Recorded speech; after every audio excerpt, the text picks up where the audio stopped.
মারানি রহমতকে আধা কেজি পরিমাণ একটা স্বর্ণের পুতুল। এই স্বর্ণের পুতুলটা আল্লাহ বলে দিয়েছেন যার হাতে যার ঘরে থাকবে বাকি আসনীয় কলসি তার ঘরে অবস্থান করবে মা।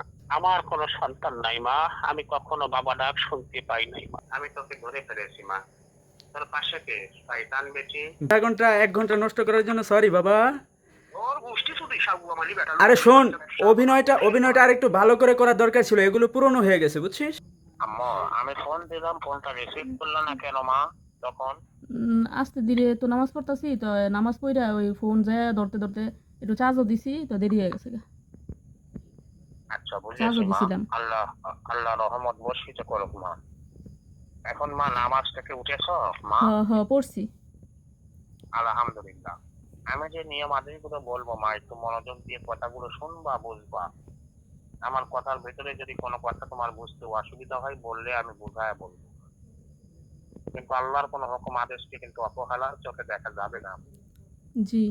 এখন হইতেছে মা আল্লাহর তরফ থেকে হুকুম এসেছে আজ থেকে 3 দিনের ভিতরে এই পবিত্র আসনীয় সম্পদ তোমরা হাতে পাবে মা। আল্লাহর হুকুম হবে 3 দিনের মধ্যে আল্লাহর এই সম্পদ তুমি হাতে পাবে মা। কোথায় পাবে, কিভাবে পাবে, আল্লাহর পথে কিভাবে চলতে হবে, এটা নিয়ম কেমনে আদেশগুলো বলবো আম্মু। এটা কেমনে সম্ভব? সমস্ত নিয়ম আদেশগুলো আমি বলি মা, একটু মনোযোগ দিয়ে কথাগুলো শুনবা বুঝবা মা। হ্যাঁ বলেন। মাটির নিচের আসনীয় সম্পদের কথা শোনো নাই? গুপ্ত ধন অফুরন্ত ভান্ডার থাকে অনেকই দুনিয়ার মধ্যে পেয়েছে, এটা শোনো নাই কখনো মা? শুনছিলাম।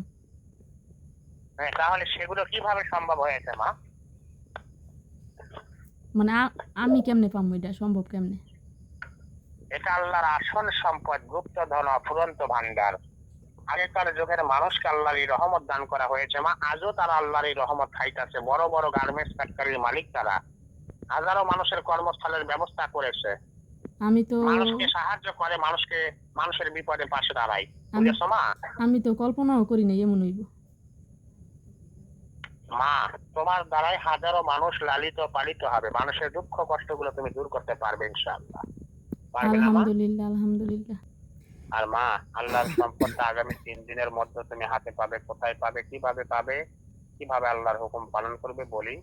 হ্যাঁ বলেন। আগামী 3 দিনের মধ্যে যখন আল্লাহর এই সম্পদটা তুমি হাতে পাবে, লক্ষ কোটি কোটি টাকা বেচা বিক্রি করবে, তোমার মনের সমস্ত নেক আশা বাসনাগুলো পূর্ণ করতে পারবে মা। নিজস্ব জায়গা জমি করবে, বাড়ি করবে, গাড়ি করবে, মেল ফ্যাক্টরি কলকারখানা করবে ইনশাআল্লাহ। হাজারো গরিব অসহায় মানুষকে তুমি দান সাহায্য করতে পারবে। মানুষের বিপদে আপদে সর্বদা সুখে দুঃখে তুমি পাশে দাঁড়াতে পারবে। মানুষের দুঃখ কষ্টগুলো তুমি দূর করতে পারবে না।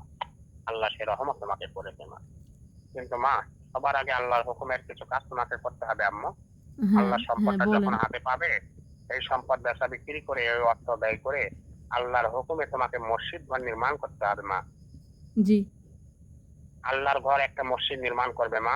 ওই মসজিদে যেন হাজার হাজার মুসলিম যাতে নামাজ পড়তে পারে, আল্লাহর কাছে তারা যেন দোয়া করতে পারে মা। এবং ওই মসজিদের পাশে বিরাট বড় করে একটা হাফেজিয়া মাদ্রাসা এতিমখানা তুমি নির্মাণ করবে মা। যে মাদ্রাসা এতিমখানা গড়াবে, মাদ্রাসা এতিমখানায় হাজারো এতিম বাচ্চা, গরিব অসহায় বাচ্চারা লেখাপড়া করবে, তারা আল্লাহর কোরআন শিক্ষায় শিক্ষিত হবে, আল্লাহর কোরআনের আলো তারা পৃথিবীর বুকে ছড়ায় দেবে বা বলো আলহামদুলিল্লাহ। তারপর মা আল্লাহর হুকুম হয়েছে তোমার স্বামীকে তুমি দেশে আনবা, স্বামী স্ত্রীর মধ্যে মিল মোহাব্বত ফিরবে ইনশাআল্লাহ। তোমার স্বামীকে নিয়ে আল্লাহর পবিত্র মক্কা মদিনায় হজ পালন করতে যাইবা ইনশাআল্লাহ। স্বামী স্ত্রী মক্কা শরীফে হজ পালন করবা, রাসূল সাল্লাল্লাহু আলাইহি ওয়াসাল্লামের রওজা মোবারকটুকু দর্শন করে জিয়ারত করে আসবা, বলো আলহামদুলিল্লাহ। তারপর আম্মু দুনিয়াদারি পৃথিবীর মধ্যে তোমার এলাকার মধ্যে 2, 4, 10, 20 গ্রামের মধ্যে হাজারো গরিব অসহায় মানুষ রয়েছে মা, যারা দুবেলা দুমুঠো খাইতে পারে না মা। এই গরিব অসহায় মানুষদের মধ্যে সবসময় তুমি দান সাহায্য করবা, তাদের বিপদে আপদে তুমি পাশে দাঁড়াবা, মানুষের দুঃখ কষ্টগুলো তুমি দূর করবা। চিকিৎসাহীন গরিব অসহায় মানুষদের জন্য তুমি চিকিৎসার ব্যবস্থা করবা মা ইনশাআল্লাহ। কর্মহীন বেকার মানুষদের জন্য কর্মস্থলের ব্যবস্থা গড়ে তুলতে হবে নিজের বুদ্ধিতে, নিজের উদ্যোগে মা। ব্যবসার জন্য না, মানুষের সেবামূলক কাজ করার জন্য তুমি এগুলো করবা মা ইনশাআল্লাহ। তুমি কর্মস্থলের ব্যবস্থা গড়ে তুলবা মা, তোমার লাভের আশা নাই মা। মানুষের কর্ম করবে তোমার দ্বারা যেন কাজ করে তারা দুবেলা দুমুঠো রুটি রোজগার করতে পারে মা। তোমার যে ব্যবসা প্রতিষ্ঠান তুমি করবে, যে কর্ম তুমি মানুষকে দেবে মা, সেই সব ব্যবসা প্রতিষ্ঠানে নামাজের জায়গা থাকবে না। নামাজের সময় হবে, তারা নামাজ পড়বে। তোমার ওই প্রতিষ্ঠানে কাজ করতে হলে বাধ্যতামূলক তাদেরকে 5 ওয়াক্ত নামাজ পড়তে হবে, এটা তোমার আদেশ থাকবে মা, বুঝেছো না? জি ইনশাআল্লাহ আল্লাহর এই সামান্য হুকুম আদেশগুলো মেনে উনি আল্লাহর পথে চলতে পারবে না ইনশাআল্লাহ আম্মু? জি জি চেষ্টা করব। আলহামদুলিল্লাহ, আল্লাহ কবুল করুক। মাগো, আল্লাহর এই রহমতটা আগামী 3 দিনের মধ্যে তুমি হাতে পাবে। কোথায় পাবে, কিভাবে পাবে, তার কিছু নিয়ম নীতি আমি বলি মা, মন দিয়ে শুনবা। জি আল্লাহর এই পবিত্র আসন সম্পদ শাহজালাল মাজারের পাশে যে মসজিদ রয়েছে মা, জি এই মসজিদের মাটির নিচে অবস্থানকৃত অবস্থায় আছে মা 750 বছর যাবত ধরে। 2টি আসনীয় কলসি রয়েছে মা, 2 কলসি সম্পদ। এই কলসি দুটির একটা প্রধান সম্পদ রয়েছে, কলসি দুটির একটা মা রয়েছে। মা রানী দেহমুক্তি 0.5 কেজি পরিমাণ একটা স্বর্ণের পুতুল। তুমি যেমন তোমার সন্তানের প্রধান, তোমার সন্তানের মা, তুমি যেখানে থাকবে তোমার সন্তান তোমার কাছেই থাকবে, তোমার সাথেই যাবে, রাখি মা আম্মু? জি এইরকম এই 2টি কলসির একটা প্রধান সম্পদ রয়েছে, 2টি কলসির একটা মা রয়েছে। মা রানী দেহমুক্তি 0.5 কেজি পরিমাণ একটা স্বর্ণের পুতুল। এই স্বর্ণের পুতুলটা আল্লাহ বলে দিয়েছেন যার হাতে যার ঘরে থাকবে বাকি আসনীয় কলসি তার ঘরে অবস্থান করবে মা। তাই আল্লাহর হুকুম হয়েছে আজ থেকে এই 3 দিনের ভেতরে দিনের বেলায় দিনের আলোতে মা তোমার চেনা জানা জায়গার মধ্যে যে কোনো পবিত্র স্থানকে ওসিলা করে এই সম্পদটা তোমার হাতে দান করা হবে মা। এটা দিনের বেলায় দিনের আলোতে তুমি হাতে পাবে মা। আল্লাহর যখন হুকুম হবে আমি তোমাকে স্মরণ করব, কল করব যে মা তুমি এই জায়গাটাতে অবস্থান করো। ওই জায়গাতে অবস্থান করবা, তোমার ডানে বামে সামনে পিছনে যে জায়গাতে দাঁড়াইতে বলবো সেই জায়গাতে তুমি দাঁড়াইবা, যেখানে হাত দিতে বলবো সেখানে হাত দিবা। আল্লাহর এই রহমতটা মাটি থেকে উঠায় নিবা, উঠায় নিয়ে নিজের কাছে তুমি গোপন করবা মা। এটা ছোট পরিমাণ একটা সম্পদ, 0.5 কেজির উপরে ওজন হবে। এটা উঠায় নিয়ে তোমার কাছে গোপন করবা, গোপন করে সাথে সাথে তুমি ঘরে ফিরবা মা। ঘরে আসার পরে তোমার ঘরে যেভাবে গোপন করে রাখতে বলবো সেইভাবে গোপন করে রেখে দিবা মা। কেউ যেন দেখতে বুঝতে না পারে মা। যে ঘরে যে রুমে এটা গোপন করবা সেই ঘরে সেই রুমে আল্লাহর হুকুম হবে বাকি 2টি আসনীয় কলসি তোমার ওই ঘরে জাগ্রত হবে। বলো আলহামদুলিল্লাহ। আলহামদুলিল্লাহ। পরের দিন থেকে তুমি ব্যবসা বিক্রয় করবা, মনের আশা বাসনাগুলো পূর্ণ করবা ইনশাআল্লাহ। গরিব অসহায় মানুষকে সাহায্য সহযোগিতা করবা ইনশাআল্লাহ। মা আমার কথা কি বুঝেছো মা আম্মু? জি বুঝতে পারছি। আলহামদুলিল্লাহ। আর একটা কথা বলি মা, তুমি কি মন খারাপ করেছো? আমি তোমাকে মা বলে ডেকেছি, মেয়ে বলে ডেকেছি মা? না না মন আম্মু খারাপ করি নাই। আর একটা কথা বলি মা, হ্যাঁ আমি বলেন। আল্লাহর আউলি, আল্লাহর হুকুমের গোলাম, গায়েবী জাতি বলি আউলিয়া মা। জন্মের পর থেকে 1 গ্লাস পানি খাই নাই, টাকা পয়সা হাতে স্পষ্ট করি নাই, আল্লাহর কুদরতে মারফতে চলাফেরা করি মা। ওই আল্লাহ শুধু একটা জিনিসের অভাব আমাদের রেখেছে মা, সেটা আমাদের কোনো সন্তান নাই মা। আমার কোনো সন্তান নাই মা, আমি কখনো বাবা ডাক শুনতে পাই নাই মা। আমি তোমাকে কলিজার আসরে জায়গা দিয়েছি, ঠাঁই দিয়েছি, তোমার জীবনের দুঃখ কষ্টগুলো দূর করবো ইনশাআল্লাহ। মা আমি তোমাকে মা ডাকছি, মেয়ে ডাকছি, সন্তান ডাকছি মা। তুমি মনে কষ্ট পেয়েছো, মন খারাপ করেছো কি মা এতে? জি না আমি কষ্ট পাই নাই। তাহলে আমারও তো বাবা নাই। মনে যদি কষ্ট না পাও, মন যদি খারাপ না করো মা, তোমার অন্তর থেকে, মন থেকে, দিল থেকে এই হতভাগ্য পিতাটাকে একটু বাবা বলে ডাকতে পারবা? ধর্মের পিতা হিসাবে, ধর্মের বাবা হিসাবে মা। জি আমার তো বাবা নাই, এখন আমি তো বাবা ডাকলে আরো ভালো। আলহামদুলিল্লাহ। তুমি কি অন্তর থেকে আমাকে বাবা বলে ডাকতে পারবে মা? জি বাবা নাই, এখন তো অন্তর থেকে ডাকতে পারি। আলহামদুলিল্লাহ। এই বাবা আজীবন তোমার মাথার উপর ছা হয়ে থাকবে মা, ছাতা হয়ে থাকবে মা। তোমার জীবনের সমস্ত দুঃখ কষ্ট, তোমার মনে অন্তরে যত কষ্ট রয়েছে সমস্ত কষ্টগুলো এই বাবা দূর করবে। তোমার মুখে এই বাবা হাসি ফোটাবে ইনশাআল্লাহ। তোমার জীবনীতে কখনো কোনো বিপদ বালা মুসিবত এই বাবা আসতে দেবে না ইনশাআল্লাহ।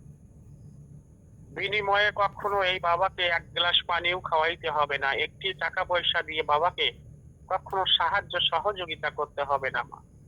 শুধু তোমার নিজের মন থেকে, দিল থেকে, অন্তর থেকে একটু বাবা বলে ডাকবা, পারবা মা আম্মু?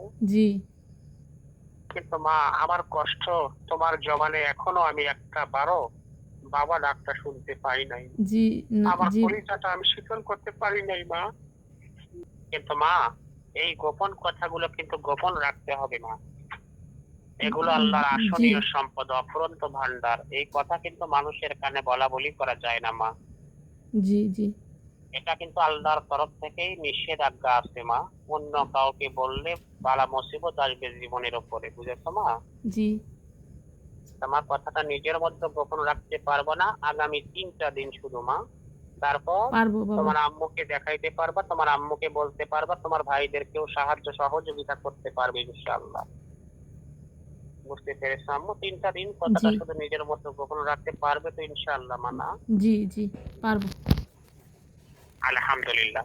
আর মা এই সম্পদকে ওসিলা করে রাত পোহালে যে দিন, এই দিনে কিছু নিয়ম আদেশ তোমাকে পালন করতে হবে মা। তুমি যে ঘরে থাকো মা, এই ঘর দুয়ারটা একটু পাক পবিত্র করতে হবে ধোয়া মোছা করে মা ইনশাআল্লাহ। জি একটু পাক পবিত্র করবা আর একটু স্বর্ণ ধোয়ার পানি তোমার ওই ঘরে তুমি ছিটায় দিবা, পারবা মা? জি জি আম্মু জি আলহামদুলিল্লাহ। কোন গরিব অসহায় ফকির মিসকিনকে কালকের দিনে এক বেলা এক মুষ্ঠ অন্ন খাওয়াইতে পারবা না মা আম্মু? জি পারবো। আলহামদুলিল্লাহ। আর মা আল্লাহর তরফ থেকে তোমার প্রতি সামান্য একটা আদেশ এসেছে মা। জি তোমাকে মন খুশি করে এই আউলিয়ার মাজারে মন খুশি একটা পবিত্র কোরআন পাবে মা। এই দানকে ওসিলা করে তোমার সগীরা গুনাহগার সব মাফ করবে, বলো আলহামদুলিল্লাহ। আলহামদুলিল্লাহ। মা খুশি মনে কি একটা কোরআন শরীফ তুমি দান করতে পারবে নাকি তোমার কষ্ট হবে আম্মু? না পারমু। কিন্তু মা এটার জন্য মনে বিন্দু পরিমাণ কষ্ট নেওয়া যাবে না, না না দুঃখ নেওয়া যাবে না মা। এটা খুশি মনে তোমাকে দান করতে হবে মা। কেননা এই দান তোমার হারাবে না, পালাবে না। এটা আখিরাত পয়গম্বর শেখ জামুনায় তোমার মাথার উপর ছাতা হয়ে থাকবে মা। তাই মা খুশি মনে কিন্তু এটা তোমাকে দান করতে হবে মা, বুঝেছো? জি ইনশাআল্লাহ পারবে মা নাকি মনে কষ্ট নিবা না মা? না পারবো। আলহামদুলিল্লাহ মা। এটা আল্লাহর রহমতে মা। এটা কিন্তু এই শাহজালাল মাজারে দান করতে হবে মা। তোমার ওখান থেকে এই মাজার শরীফটা কি কত দূরের কথা আম্মু? কখন আসছিলা মা? না কোনো সময় তো যাই নাই। সন্তান তোমার কষ্ট হয়ে যায় এমন কাজ করতে বলবো না মা। তুমি ওখান থেকেও এই মাজারে দান করতে পারবা। নিয়তটাকে সহিভাবে করেছো। এটা জি কিন্তু আল্লাহর কোরআন মা। জি কোরআন নিয়ে কিন্তু খেলা করা যাবে না। তুমি তো কোরআন শরীফ পড়তে পারো জি নাকি মা? জি জি আলহামদুলিল্লাহ। মা এটা কিভাবে দান করবা আমি বলে দিচ্ছি মা। একটা কোরআন শরীফ দান করতে কত টাকা হাদিয়া খরচা হয় এটা কি জানো মা আম্মু? 200 টাকা 300 টাকায় পাওয়া যায় কোরআন শরীফ। আলহামদুলিল্লাহ মা। একটা কোরআন শরীফের হাদিয়া হবে 250 টাকা মা, বুঝেছো? জি এই 250টি টাকা দিয়ে আল্লাহর পথে কোরআনটা দান করতে তোমার কি খুব বেশি কষ্ট হবে না আম্মু? মনে কি খুব আঘাত লাগবে না এটার জন্য? না না আচ্ছা মা বলি এটা তুমি কিভাবে দান করবা।